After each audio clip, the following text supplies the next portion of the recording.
it's Mark Carlson here. So this week's video, how can you hear God's message or the divine's message? How can you clearly understand that that was a message from God?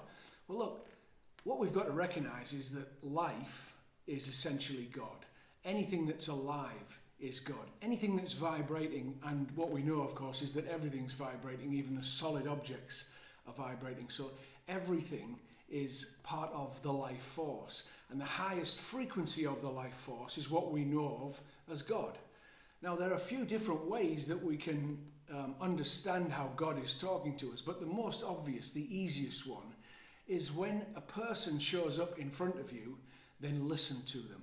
And what you can do if you've got a specific question is you can mentally ask the question and then wait. And during the day when you talk to people, listen to them. Rarely do people listen. What they normally do is wait for their time, for their turn to be able to say what they want to say. So listening means being present, which also means putting your attention in the moment, right? So when you're present with somebody, what actually happens is that you inspire them to be great because you're actually feeding energy to them, because you're with them, you're completely with them. So energetically, you're merging with them, which inspires them. It gives them more energy to find their inspiration. And inevitably, what will happen is they will communicate to you in a way that answers your questions, even though you have not asked the question of them, right? Because when we are with life, life shows itself to us, and because we are one with life, it will always guide us. It will always tell us what we need to know because it's merged with us. It's the same force. So learning to hear messages from other people, or life in general, happens by learning to be present and learning to listen. So if you're listening to another person, you give your entire presence to the person, or in other words, you stay in the moment and truly listen to them. You're with them. Whereas if you're listening to life, then you drop into the moment and you listen to what's going on around you. You look and you're with what's happening in the moment. So that's the easiest way to listen to God.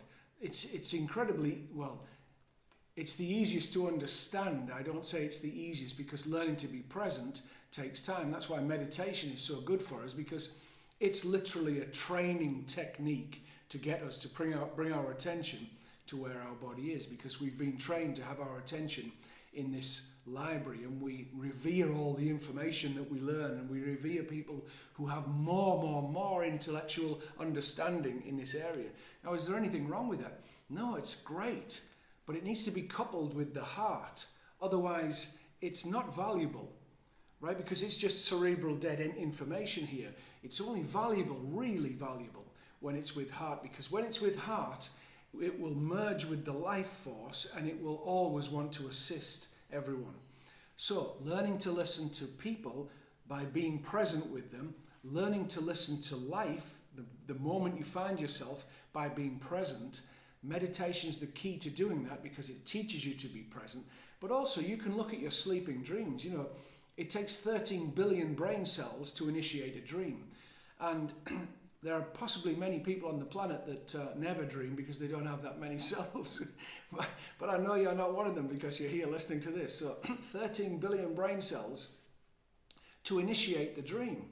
That's before it starts. Now the subconscious, your processing system doesn't go to all of that trouble for no reason, just for a laugh. It doesn't do that. It's giving you very important messages, but it's using a different language, and that's the stumbling block of understanding dreams. And it's a lifelong learning to understand the symbolism of the dreams. Some of them are very easy to interpret, even for somebody who's never wanted to understand dreams, and some of them are incredibly complex. But the thing is, you know, Carl Jung said, not looking at your dreams is like getting the most important letter and never opening it. And so our dream space, our sleeping dream space, is also important. Also look at the things that happen in your life that are out of the normal everyday routine. When something unusual happens and you are there in the experience, even though it might not directly be involved with you, just because you're there experiencing it is a message to you, because something's going on that's in your field of understanding. So you be present. Try and pull yourself from your mind as often as you can, 1,000 times a day. Come back and experience the moment.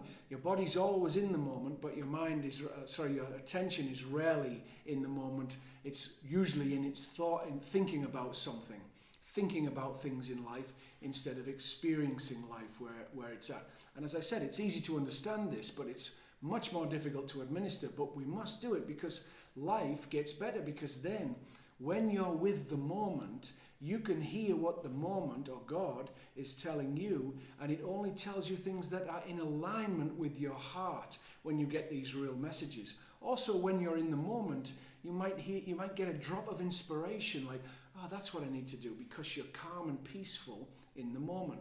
You can't be in the moment and stressed, because stressed is putting your attention on what you think you should be doing, or how you're going to get out of this problem, and blah, blah, all these things you've got to do. Stress is related to the mind, absolutely. So meditation, being present, has peace as its brother or sister, absolutely, in the moment. And so when we're at peace, we can hear, we can relate, and we can understand this new language. And that's how we hear the divine speaking to us internally.